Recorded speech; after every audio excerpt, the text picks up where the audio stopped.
Peut-être on a eu l'impression que la Syrie a été oubliée, mais non, cette journée prouve le contraire. Nous voudrions avoir de vous l'appréciation de la situation sur Terre. Aujourd'hui, vous avez parlé des points de convergence et aussi des points de désaccord. Est-ce qu'il y a quelque chose de nouveau? Qu'est-ce que vous avez pu régler? Est-ce que vous avez pu surmonter ces points de désaccord? Je ne commencerai pas par les désaccords, mais plutôt sur ce qui fait que la base qui fait que nous sommes capables de travailler ensemble. Nous considérons tous qu'il faut garantir l'intégrité territoriale de la Syrie. Et ça, c'est important. On ne va pas entrer dans les détails et ça, c'est le point principal. Et cela est confirmé, encore une fois, dans la déclaration commune. Et à mon avis, c'est un point essentiel. Oui, il peut y avoir des divergences qui sont manifestes, mais nous sommes tous d'accord sur le processus constitutionnel. Et grâce à nos efforts, nous avons réussi à réunir tout le monde, des partis qui s'opposent, qu'il s'agisse du gouvernement, de l'opposition, autour de la table des négociations, des experts, des représentants de la société civile, l'ONU. Et à mon avis, ça c'est très important. Ça c'est la première chose. Deuxième point, aujourd'hui ce qui est très important, c'est l'aspect humanitaire et cette coopération avec la Syrie, parce que les sanctions qui ont été imposées contre la Syrie, contre le peuple syrien, n'ont pas donné de résultats. Et on a une part énorme de la population qui est sous le seuil de pauvreté. Et c'est une situation très critique. Et il serait injuste de mettre à part tel ou tel groupe et de politiser l'aide humanitaire. Troisième point, il y a différentes approches sur la façon d'apporter cette aide humanitaire. Et donc elle peut justement être organisée de façon à ce qu'elle corresponde complètement au droit humanitaire international, et cette aide doit être acheminée par les autorités officielles, par Damas, et nous sommes mis d'accord sur le fait de poursuivre le schéma d'acheminement qui existe aujourd'hui pour qu'on ait un peu plus de temps pour mettre nos positions d'accord. Donc il y a une première aide humanitaire, il y a une deuxième aide humanitaire. Il y a des divergences aussi sur sur ce qui se produit sur la rive est de l'Euphrate. Et nous avons des positions qui sont communes ici, notamment sur le fait que les troupes américaines doivent quitter le territoire syrien et qu'il faut rétablir les autorités syriennes sur cette partie du territoire. Mais il y a aussi des divergences sur la façon d'organiser, de stabiliser la situation dans cette région. On sait qu'il y a les missions de patrouille et de convoi qui est mixte entre la Russie et la Turquie. C'est un schéma qui fonctionne à long terme et donc il faudrait pouvoir remettre sous les autorités de Damas cette partie du territoire. Et alors, à ce moment-là, les troupes syriennes pourraient travailler sur place et on pourrait avoir des interlocuteurs. Et ça me paraît important pour pouvoir stabiliser la situation. Mais dans l'ensemble, ce travail se poursuit. Et j'ai souvent parlé de ça et je tiens à le souligner encore une fois. Le travail de cette troïka entre la Russie, la Turquie et l'Iran, c'est un travail que nous faisons de concert, qui consiste à rechercher un compromis et 99% du territoire reconnaît l'autorité de Damas. Et dans ce cas, quand on parle du terrorisme international, justement, il faut voir que nous avons su casser cette vague de terrorisme et ça, c'est un résultat considérable. Komsomolskaya Pravda, Valentin Yefimov, Monsieur le Président, vous avez eu aujourd'hui 3 entretiens, 3 tête-à-tête, d'abord avec M. Raisi, ensuite avec M. Khomeini, puis avec M. Erdogan. Et après ces rencontres, aucune de ces rencontres, il n'y avait pas de point de presse. La seule chose que nous savons, c'est que Le sujet que vous avez abordé avec vos homologues, c'est la partie protocole, la partie protocolaire. Qu'est-ce qu'il avait de plus important aujourd'hui pendant ces entretiens tête-à-tête, notamment, par exemple, vous avez dit que vous avez évoqué la question des céréales avec votre collègue turc, la livraison, l'exportation des céréales russes, ukrainiens. Est-ce que vous pouvez parler en détail de ces questions-là? Oui, il n'y a aucun secret ici. Tout cela est connu. Il y a certains aspects, certains détails. Je n'ai pas pu suivre tout ce qui a été dit dans l'espace médiatique. Mais je vous dis, tel que je vois les choses, ce qui m'a important, le plus important parmi ces 3 rencontres, c'est que chacune de ces rencontres, il y a eu des questions qui sont les plus importantes pour cette rencontre précise. Je l'ai dit lors de la conférence de presse, dans mon message à la presse, avec le chef spirituel de l'Iran, nous avons parlé de questions stratégiques et notamment du développement de la région. Et c'est un point important de notre activité. Et c'est important de prendre en compte son avis, son évaluation de la situation. Et sur beaucoup de points, nos positions concordent.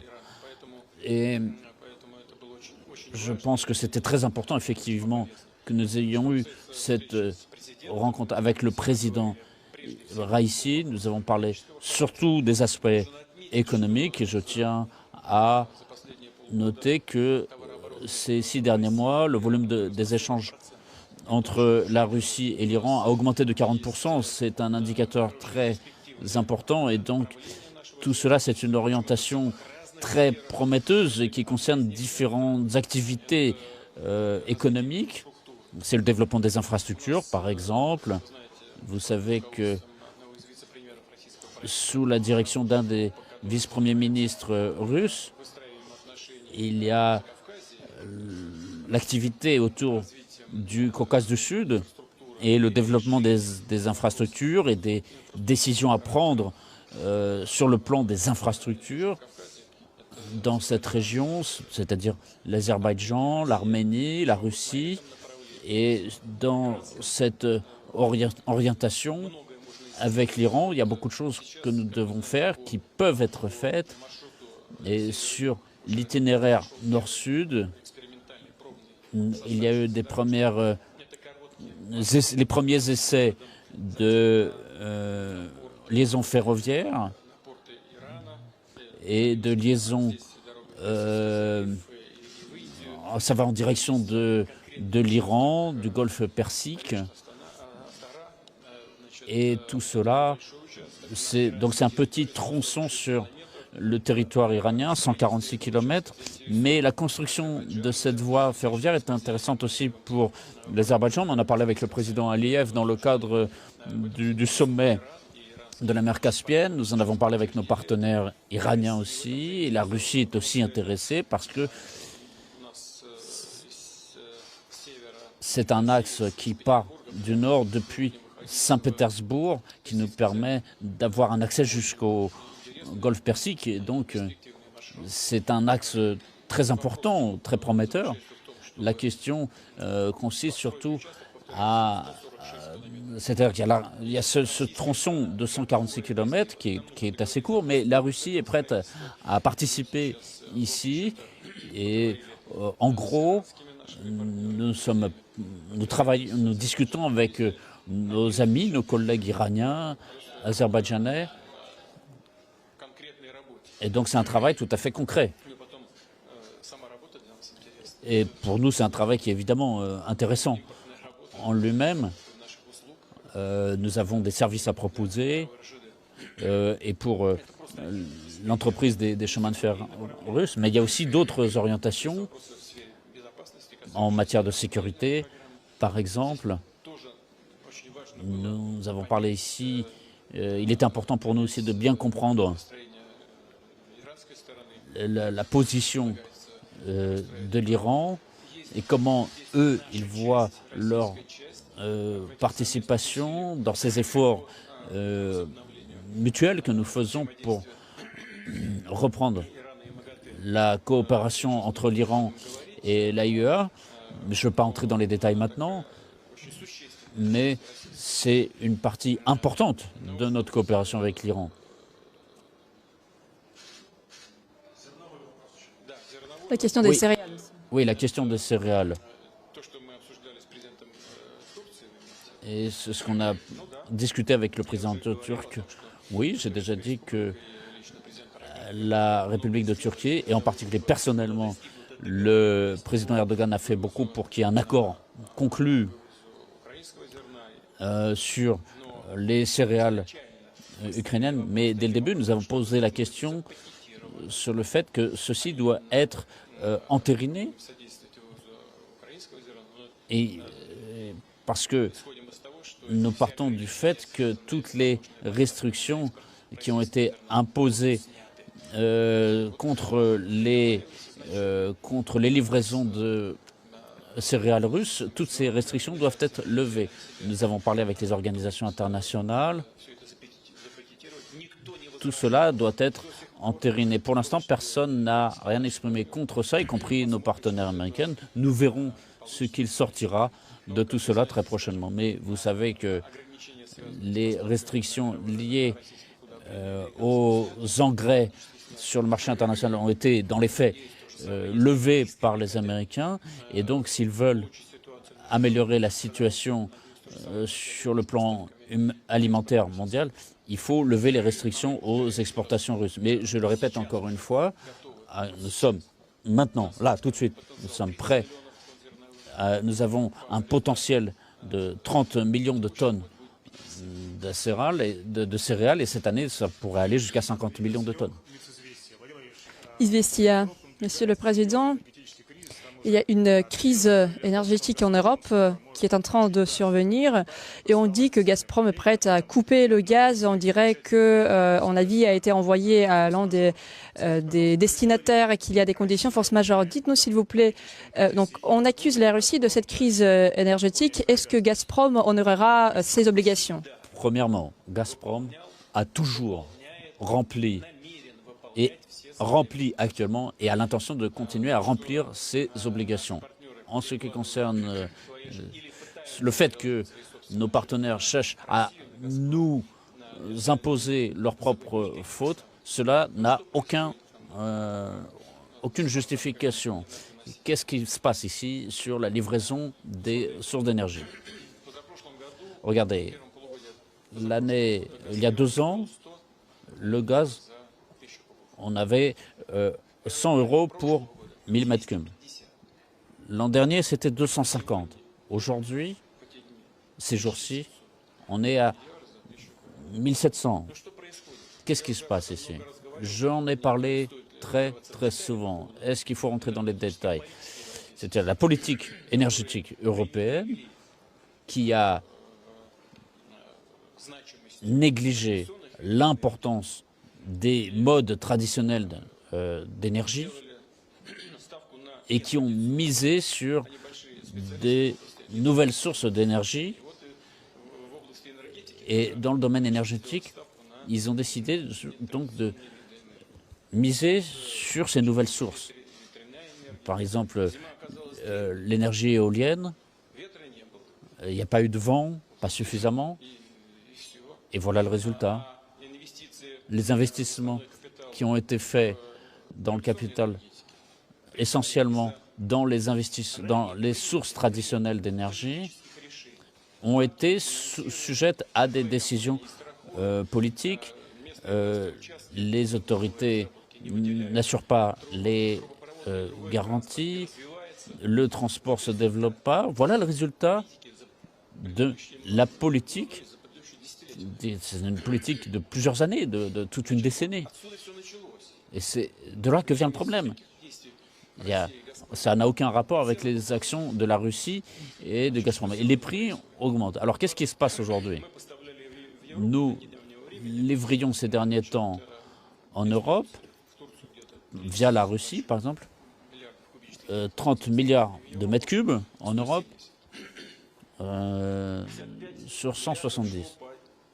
55 milliards passaient par Nord Stream 1 et 33 milliards, si je ne me trompe pas, par Yamal Europe. sur 2 itinéraires qui passaient par le territoire de l'Ukraine. Alors, via la Turquie, c'est 12 milliards. Par l'Ukraine a soudain déclaré qu'un des itinéraires sur les 2 serait fermé par elle. Alors, il prétendait que c'était parce que les stations de pompage se trouvaient sur le territoire de la République de Lugansk. Mais cette station de pompage a arrêté il y a quelques mois. Et là, ils viennent de fermer. Et après, on s'est aperçu que ça fonctionne parfaitement. Personne n'avait mis d'obstacle. Et ils disent qu'ils ont fermé pour des raisons politiques. Ça, c'est la première chose. Ensuite, la Pologne, elle a introduit des sanctions, tout d'un coup, sur l'itinéraire Yamal-Europe. Et là, c'est 33 milliards. Et chaque jour, ils mettaient 34 mètres cubes. Et alors, ils ont branché le système de reverse pour importer du gaz d'Allemagne. Et le gaz d'Allemagne, il vient d'où? C'est du gaz russe, justement. Pourquoi? Parce que avant, c'était moins cher pour les Polonais. Et alors, parce que par l'Allemagne, c'était moins cher. C'est-à-dire que les entreprises allemandes ont eu un intérêt à vendre aux Polonais. Et les Polonais, c'était moins cher pour eux que de prendre directement. Mais le volume de gaz total en Europe s'est réduit. Et donc, les prix ont augmenté. Qui a gagné? Tous les pays européens ont perdu. Ça, c'est le deuxième point. Yamal-Europe. Donc, on a un des itinéraires par l'Ukraine qui est fermé. Ensuite, il y a Yamal-Europe. Et ensuite, Nord Stream 1. Donc, c'est un des itinéraires principaux. 55 milliards de mètres cubes par an. Là, il y avait 5 stations de pompage Siemens. Une devait être mise en révision et à sa place, il y a une station, une pompe de l'usine Siemens au Canada qui devait revenir et elle a été bloquée par les sanctions au Canada. Donc ça veut dire qu'il y a une machine qui était en révision et l'autre qui n'était pas arrivée.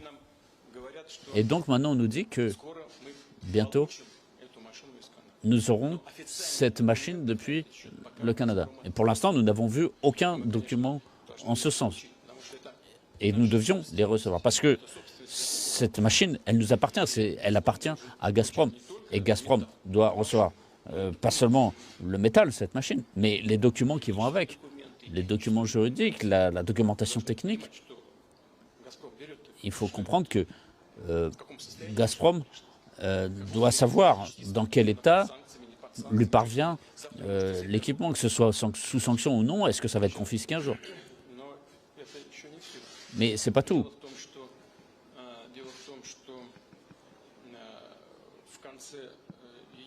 Et aussi, fin juillet, le 26, si je me trompe, il y a également une autre machine doit être envoyée en révision.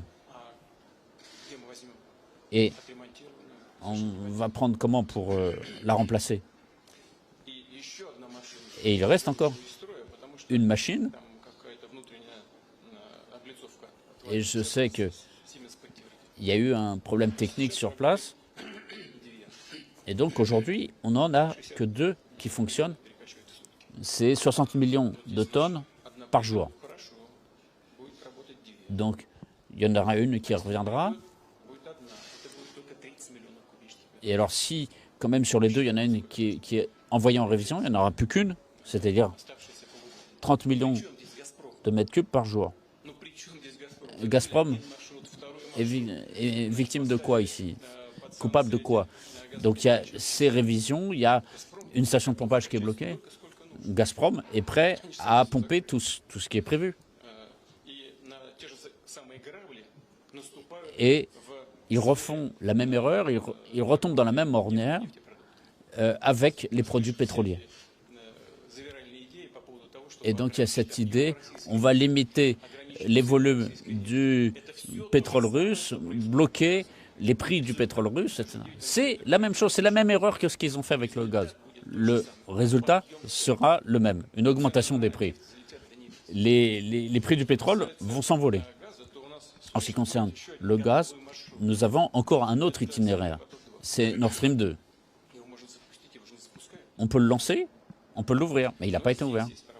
Mais là, il y a un problème qui est lié au fait qu'il y a un mois et demi ou 2 mois, nous en avons parlé avec le chancelier allemand, c'est-à-dire Gazprom a réservé des puissances, des capacités, et cet itinéraire, ce gazoduc ne peut pas rester simplement comment? Et la réponse du chancelier, il a dit qu'il y a des questions plus graves aujourd'hui. Alors je suis désolé, mais moi j'étais obligé de vous prévenir que la moitié du volume destiné à Nord Stream réduira le volume qui sera disponible pour le retraitement. Et Gazprom en a parlé en détail. Gazprom a fait ce qu'il fallait de son côté. Et donc si aujourd'hui on lance Nord Stream 2, on ne sera pas à 50 milliards, mais exactement la moitié, 25 milliards, parce que il y aura, si on nous dit d'attendre encore 6 mois, ça va encore retarder. Donc cette situation, la situation est telle aujourd'hui. Mais Gazprom a rempli et va remplir ses obligations. Gazprom ne pourra pas remplir ses obligations à 100% si on lui ferme et qu'on lui met des bâtons dans les roues tout le temps et qu'on cherche un coupable. Ce serait triste si ce n'était pas... ce serait drôle si ce n'était pas si triste. Chers amis, je vous propose de poser la dernière question. Bonjour, Dmitry Lavrov, Gazeta Izvestia. Vous avez eu l'entretien avec M. Erdogan qui a dit à plusieurs reprises qu'il était prêt à organiser des pourparlers entre vous et M. Zelensky. Est-ce que vous avez évoqué cette question aujourd'hui? Est-ce que vous êtes prêt à rencontrer le président de l'Ukraine? Le président Erdogan fait beaucoup pour réunir les conditions favorables pour normaliser la situation. Il y a eu les célèbres discussions d'Istanbul. On était presque parvenus à un accord. Il ne restait plus qu'à le parapher.